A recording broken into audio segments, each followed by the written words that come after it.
చూళనాడు సీమలలోన చక్రధరుని సేవయ సుఫలం దివ్య దేశ దర్శనమునని భవ్యధామమందుట సుభగం చోళనాడు సీమలలోన చక్రధరుని సేవయ సుఫలం దివ్య దేశ దర్శనముననే భవ్యధామమందుట శుభగం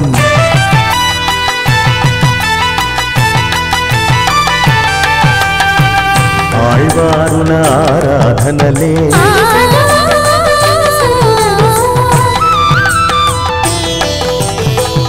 ఆళ్వారుల ఆరాధనలే ఆకృతి ధరించి వెలసే పరతత్వమునే సాయించే సురలోకమునే తలపించే చూళనాడు సీమలలోన చక్రధరుని సేవయ సుఫలం దివ్య దేశ దర్శనముననే భవ్యధామమందుట శుభగం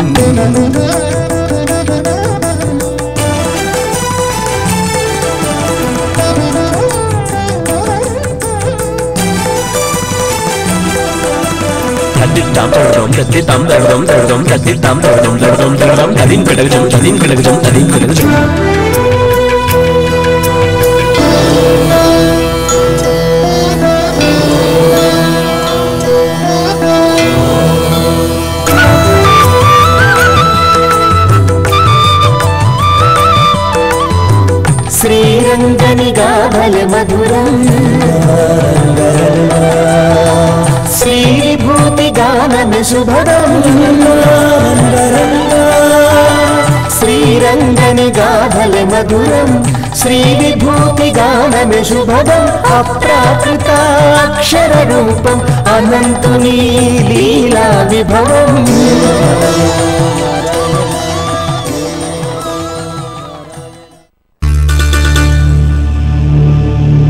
సిరుపులియూర్ అరుమా కడలముదే ఉనదడియే శరణామి. అమృతము వంటి సిరిపులియూరులో వెంచేసి ఉండేటువంటి ఓ స్వామి, నీ శ్రీపాదములే మాకు రక్షకములు అని కీర్తిస్తారు తిరుమంగయాళ్వార్లు. తిరుమంగయాళ్వార్లు దేశ సంచారం చేస్తూ దివ్యదేశ యాత్ర చేస్తూ ఆయా క్షేత్రాల్లో ఉండేటువంటి స్వామికి తగిన మంగళాశాసనం చేసి మరొక క్షేత్రానికి వెడుతూ ఉండేవారు. అలా వెడుతూ ఉండేటువంటి సందర్భంలో ఈ క్షేత్రానికి వచ్చారు. వస్తే ఎక్కడా చూడని విధంగా అతి చిన్న రూపంలో స్వామి ఇక్కడ శయనించి ఉన్నాడు.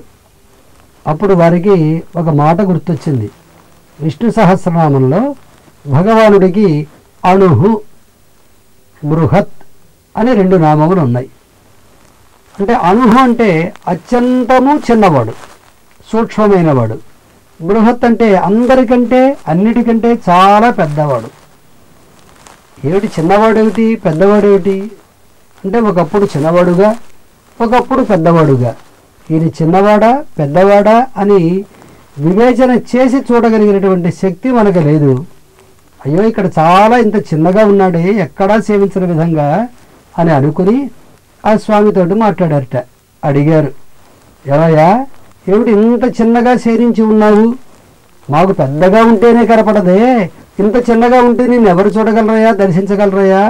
ఇంత చిన్నగా సేవించి ఉన్నావేమిటి అని అడిగారట. వెంటనే స్వామి అన్నాడట, ఇక్కడ ఇలా చిన్నగా సేవించినా నా పెద్ద రూపాన్ని నువ్వు దర్శించాలంటే తిరుక్కన్నమంగై అనే క్షేత్రానికి వెళ్ళు, అక్కడ చాలా పెద్దగా కనపడతాను నేను అన్నారట. సరే తిరుక్కన్నమంగై అనేటువంటి క్షేత్రానికి బయలుదేరి వెళ్ళారు తిరుమంగయాళ్వార్లు. అలాగా తిరుమంగయాళ్వార్ల యొక్క కీర్తనని అందుకున్నటువంటి దివ్యక్షేత్రం సిరుపులియూరు. స్వామి చిన్నగా వేయించేసిన మన మనోరథాలు ఎన్నో రెట్లు చాలా పెద్దవి. వాటినన్నిటినీ కూడా నెరవేర్చి మనకి సుఖశాంతుల్ని ప్రసాదించేటువంటి మహత్తరమైన పుణ్యస్థలం ఈ సిరుపులియూర్ అనేటువంటి దివ్యక్షేత్రం. కొల్లుమాంగుడి మార్గంలో మాయవరం నుండి 2 కిలోమీటర్ల దూరంలో ఉండే ఈ సిరుపులియూర్ క్షేత్రం చాలా విలక్షణమైనది. ఇక్కడ స్వామివారు మహాబలిపురంలోలాగా నేలపై శయనించి ఉంటారు. అంతేకాదు, శ్రీరంగంలోలా ఆదిశేషునిపై దక్షిణముఖంగా శయనించి ఉంటారు కనుక ఈ క్షేత్రాన్ని దర్శిస్తే శ్రీరంగం మహాబలిపురాలను సేవించినట్లేనని భక్తుల నమ్మకం. సముద్ర తీరానికి 13 కిలోమీటర్ల దూరంలో పచ్చని పొలాల మధ్య ప్రశాంతంగా శయనించిన ఈ స్వామిని గురించిన స్తోత్రం ఒకటి వినండి.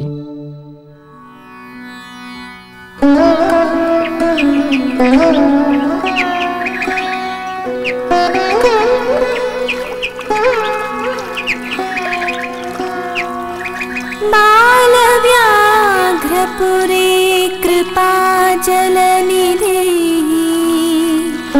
श्रीदेविका प्रेयसी नन्दावर्तविमानमात्र च महतीर्घं त्वनन्ताह्वयम् बालव्याघ्रमुनि प्रसादसुमुखः शेषाङ्कसायि सदा श्रीमान् दक्षिणदिन्मुखः सुरगणैः संसेवितो दृश्यते।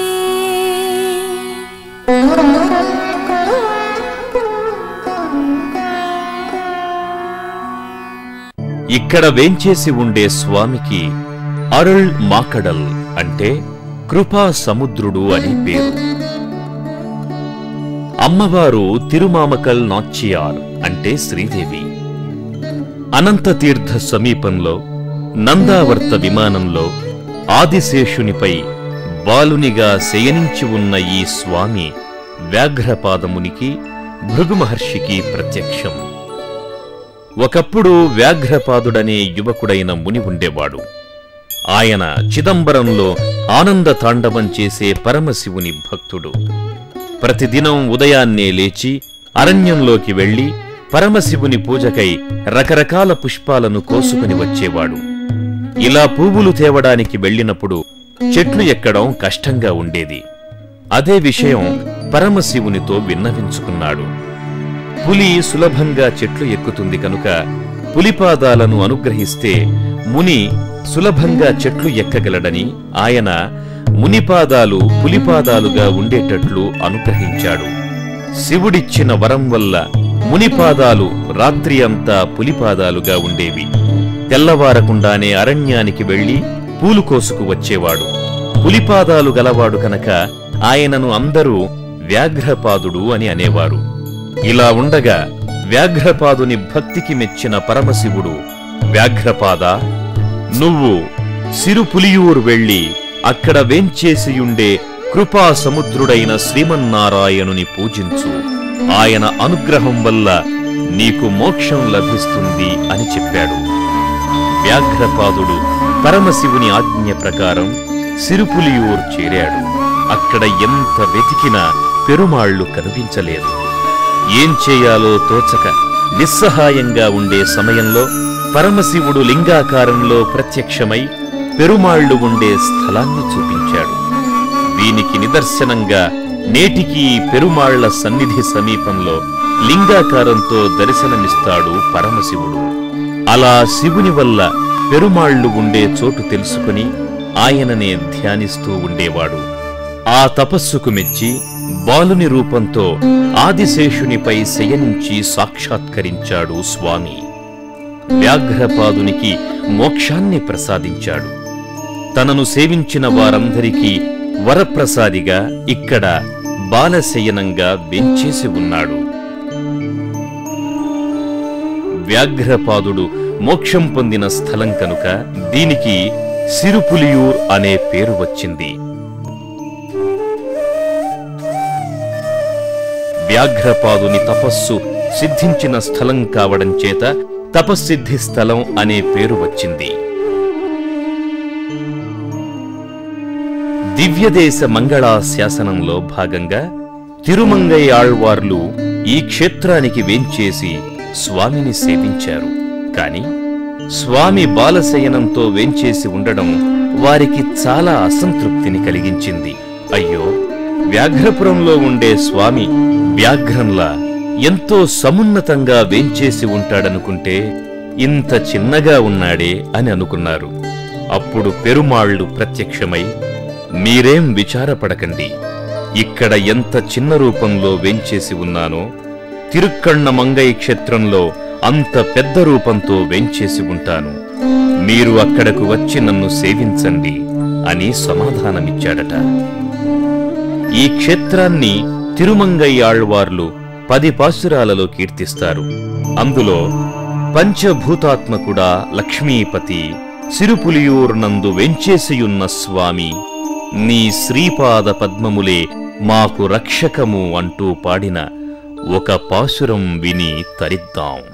కరుమాముహిలురువా కనలురువా పునలురువా పెరుమాళ్ వరయురువా పిరబురువా నినదురువా తిరువామహళ్మరుவும் சிறுபுலையூர் சலசெயலத்தி அருமா கடலமுதே உனதடியே சரணாமே.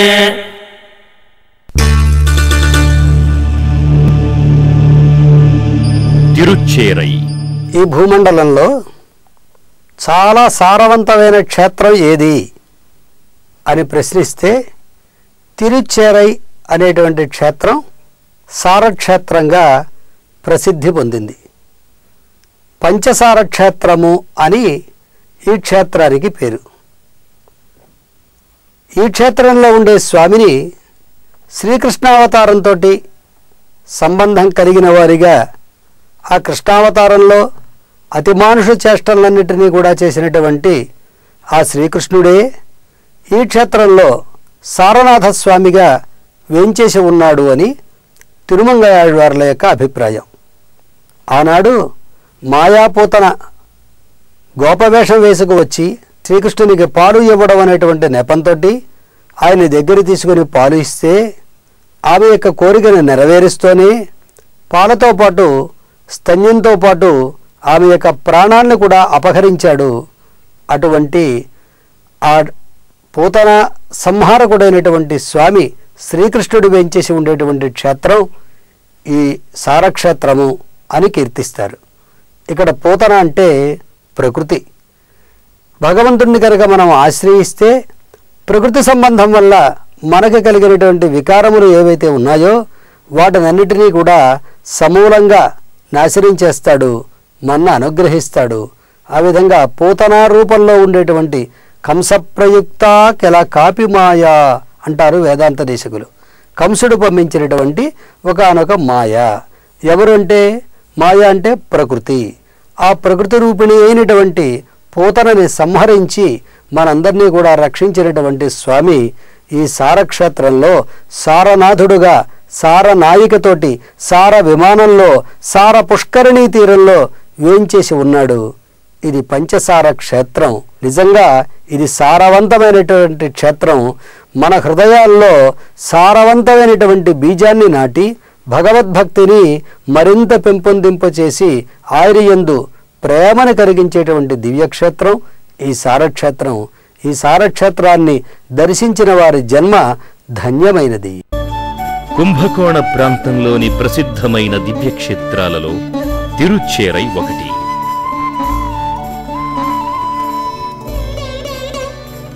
దీనికే సారక్షేత్రమని కూడా పేరు. కుంభకోణానికి 12 కిలోమీటర్ల దూరంలో ఉన్న ఈ క్షేత్రాన్ని పెద్దలు ఇలా కీర్తిస్తున్నారు.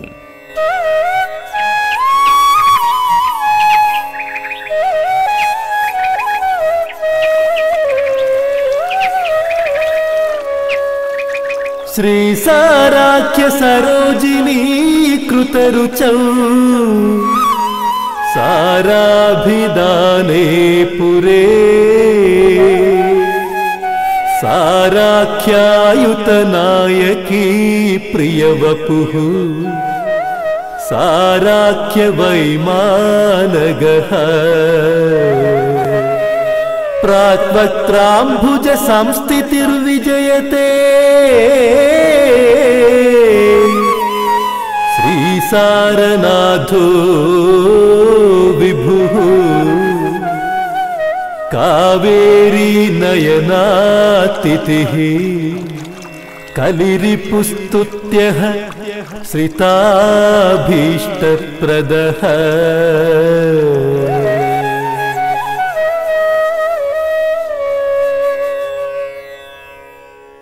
ఈ సారక్షేత్రంలో వేంచేసియున్న స్వామికి సారనాథుడని పేరు. అమ్మవారు సారనాయకి. సార పుష్కరిణీ తీరంలో సార విమానంలో తూర్పుముఖంగా స్వామి నిలుచొని భక్తులను అనుగ్రహిస్తున్నాడు. కనుకనే దీనికి పంచసార క్షేత్రం అని పేరు. స్వామివారు శ్రీదేవి భూదేవి నీళాదేవితో కలిసి వెంచేసి ఉంటారు. కావేరీమాత మార్కండేయ మహర్షి స్వామివారిని సేవిస్తూ ఉంటారు. ఒకప్పుడు ప్రళయం వస్తుందనగా శ్రీహరి బ్రహ్మని పిలిచి వేదాలను ఆగమాలను పురాణాలను భద్రపరచవలసిందిగా ఆదేశించాడు. అప్పుడు బ్రహ్మ దివ్యక్షేత్రాల నుండి మట్టిని తెచ్చి దానితో ఒక పేటికను తయారు చేయడం ప్రారంభించాడు. కాని చిత్రంగా ఎన్నిసార్లు ప్రయత్నించినా అన్నిసార్లు పేటిక పగిలిపోతోంది. దాంతో ఇక లాభం లేదని తలచి శ్రీహరిని ప్రార్థించాడు. శ్రీహరి ప్రత్యక్షమై భూలోకంలో 12 పరమపావనమైన దివ్యక్షేత్రాలు ఉన్నాయి. వాటిలో ఒకటైన సారక్షేత్రానికి వెళ్లి అక్కడ లభించే మృత్తికతో పేటికను తయారు చేయి అని ఆదేశించాడు. బ్రహ్మగారు శ్రీహరి ఆదేశాన్ని అనుసరించి ఈ క్షేత్రానికి వచ్చి ఇక్కడ ఉండే పుష్కరిణిలోని మృత్తికను తీసుకుని దాంతో పేటికను తయారు చేశాడు. ఈ మారు పేటిక పగలలేదు. బ్రహ్మ దానిలో వేదపురాణాదులను దాచాడు.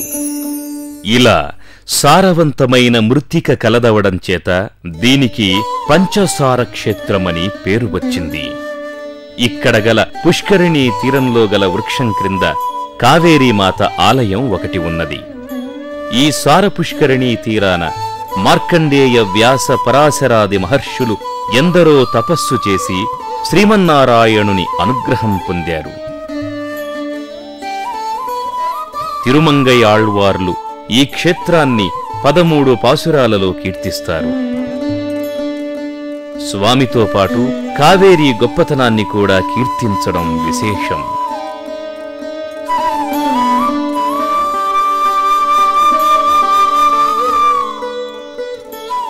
ఆనాడు బ్రేపల్లెలో శ్రీకృష్ణుడి ప్రాణాలు అపహరించాలనే కోరికతో వచ్చింది పూతన. ఒక అందమైన యువతిగా మారి శ్రీకృష్ణుడికి విషపూరితమైన స్తన్యాన్నివ్వబోయింది. ఆ స్తన్యపానం చేత శ్రీకృష్ణుడు మరణిస్తాడని ఆమె భావన.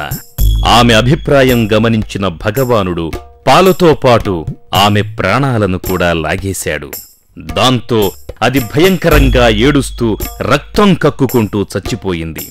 ఇలా పూతన యొక్క ప్రాణాలను తీసిన శ్రీకృష్ణుడు తిరుచ్చేరైయందు భక్తజన వత్సలుడై నిలిచి ఉన్నాడు. ఆ స్వామికే కాదు, ఆయనకు దాసులైన వారికి కూడా మేము దాసులం అంటూ మేము భగవంతునకు దాసులము కాదు భగవద్భక్తులకు దాసులమనే ఈ పాసురం వినండి. கண்சோர வெங்குருதி வந்திழிய வெந்தழல் போல் பூந்தளாளை மஞ்சேர முறையுண்ட மாமதலாய் வானவர் தங்கோவே எண்ணி விஞ்சேரும் இளந்தெங்கள் அகடுறிஞ்சி மொழிமாட மல்கி செல்வத் தஞ்சேர எம்பெருமான் தாழ் தொடுவார் காண்மின் எந்தலமேலாரே